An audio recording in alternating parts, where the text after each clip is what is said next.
என் அன்பு வணக்கம். ரொம்ப இன்ட்ரெஸ்டிங்காக ஆந்திரா ஸ்டைலில் கருவாட்டு குழம்பு தான் செய்ய போகிறோம். இந்த மாதிரி கழுவி க்ளீன் பண்ணி வச்சுட்டு கருவாடு, அதுக்கப்புறம் கேஸ் ஆன் பண்ணி எண்ணெய் ஊற்றிட்டு எண்ணெய் நல்லா காஞ்சதுக்கப்புறம் கருவாடை நல்லா அனல் கம்மியாக வச்சுட்டு பொரிச்சிக்கலாம். அதோடு சேர்த்து அதிலே நறுக்கி ஆனியன் ஆட் பண்ணிக்கலாம். 2 ஆனியன் நான் குட்டி குட்டியாக சாப் பண்ணி வச்சுருக்கேன். இது ரொம்ப வித்தியாசமாக வந்துச்சு, டேஸ்ட்டாக வந்துருச்சு. ஆந்திரா ஸ்டைலில் தான் பண்ணுறோம். டிஃப்ரெண்ட்டாகவும் இருக்கும், சூப்பராக இருக்கும். அதோடு சேர்த்து கருவேப்பிலை ஆட் பண்ணிக்கலாம்.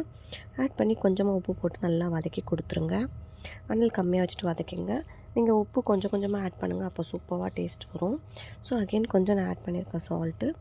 நல்லா வதக்கி கொடுத்துருங்க. ஸோ ரொம்ப சூப்பராக இருக்கும். இது எல்லாத்தோடு வச்சு சாப்பிட்லாம். சுட சுட சாதம் வடித்து சாப்பிடும்போது வேறு லெவல், செம்மையாக இருந்துச்சு.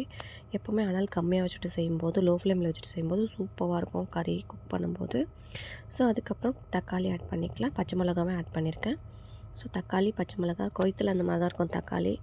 ஸோ நம்ம தேவையான அளவு தக்காளி, ஒரு தக்காளி தான் போட்டிருக்கேன். போட்டு நல்லா வதக்கி கொடுத்துட்டு அதுக்கப்புறம் உருளைக்கிழங்கு ஆட் பண்ணிக்கலாம். நான் தனியாக ஒரு பேனில் முட்டையும் பாயில் பண்ணி ஃப்ரை பண்ணிகிட்ருக்கேன். பாருங்கள், இந்த மாதிரி ஃப்ரை பண்ணி தனியாக எடுத்து வச்சுக்கலாம். ஸோ அனல் கம்மியாக வச்சுட்டு இந்த உருளைக்கிழங்கும் நல்லா குக் பண்ணிகிட்டே இருக்கலாம். அதுக்கப்புறம் அதோடு சேர்த்து கொஞ்சமாக மஞ்சத்தூள் ஆட் பண்ணிக்கலாம்.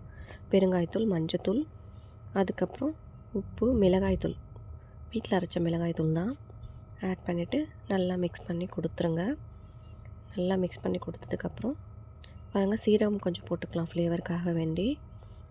ஏன்னா இந்த சமயத்தில் போட்டால் அந்த ஃப்ளேவர் நல்லாயிருக்கும், வித்தியாசமாக இருக்கும்.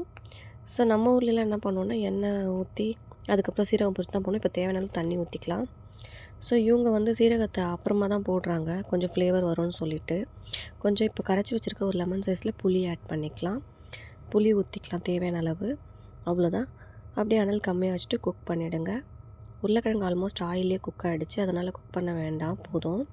இப்போ நம்ம இதோடு சேர்த்து ஃப்ரை பண்ணி வச்சுருக்க முட்டையை ஆட் பண்ணிக்கலாம். பாயில் பண்ணி ஃப்ரை பண்ணி வச்சுருக்கோம் நம்ம லைட்டாக. ஸோ முழு முட்டையை ஆட் பண்ணிவிட்டு அதுக்கு மேலே நல்லா கலரி கொடுத்துட்டு அதுக்கு மேலே கொத்தமல்லி போட்டு ஒரு 2-3 மினிட்ஸ் குக் பண்ணுங்கள்.